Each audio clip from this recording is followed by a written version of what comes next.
जिद्द, चिकाटी आणि कष्टाचं फळ. पोंभरेच्या अरविंदची पोलीस दलात निवड.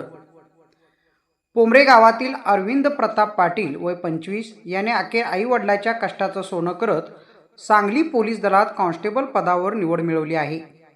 लहानपणापासून खाकी वर्दीचे आकर्षण असलेल्या अरविंदने अनेक अडचणी, अपयश आणि आर्थिक संकटावर मात करत तिसऱ्या प्रयत्नात हे यश मिळवले.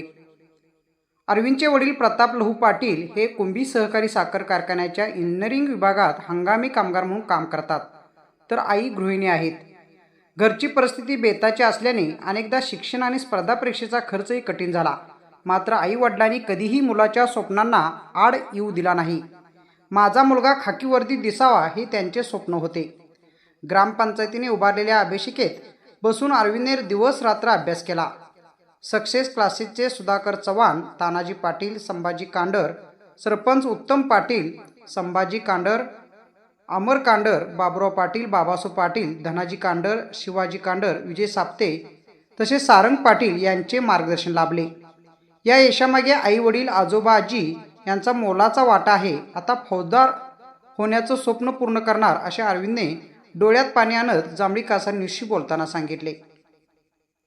जांभळी कासा न्यूजसाठी पोंभरेहून राम करले.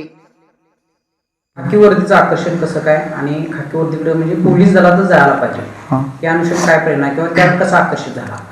हे गावातील मुलं ते झालं होती भरती. त्यानंतर ना ते त्यांचे वगैरे रॅली वगैरे काढलेली बघितली. त्यानंतर एक चांगलं वाटलं आपण काहीतरी व्हावं. त्यामुळे आणखीन कोणत्या परीक्षेतून दिले? इंडियन आर्मी पहिला, त्यानंतर इंडियन आर्मीमध्ये काय म्हणजे निकाल कसा राहिला, काय किती मार्क गेला? नाही, पहिला फिजिकल असते ना, त्यामध्येच काय जमलं नाही त्यावेळी, सुरुवात होती. आणि कोणती परीक्षा दिली दुसरी? त्यानंतर नाही, मग पोलीस भरतीच 1-2 वर्ष आधी ट्राय केल्या होत्या. हे आता माझी तिसरी होती. इथं आता पोंभरे शाळेजवळ इथं अभ्यासिका सुरू केली होती आम्ही. गावातील सगळीमुळे एकत्र येऊन आम्ही 5-6 जण होतो. त्याचा अभ्यास करत होतो एकत्र. 6-7 तास आम्ही अभ्यास करायचो दिवसातून.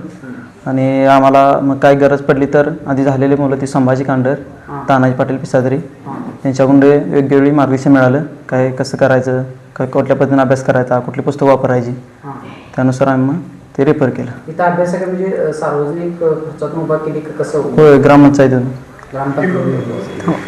आनंद झालाच. आणि पोरांनी शिकवायची ही पहिल्यापासून आपल्याला शिकता आलं नाही त्या काळी. पोरांनी शिकवायची, दोन्ही पण पोरं चांगली शिकली आहेत माझी. आणि त्यात मी म्हटलं, पप्पा आता मी बाहेर खाजगीमध्ये कुठेतरी जॉब करण्यापेक्षा किंवा पुढं M.Com पूर्ण करण्यापेक्षा मी M.Com त्याचं मध्येच राहिले आणि मी हे जरा परीक्षेचा स्पर्धा परीक्षेचा अभ्यास करतो.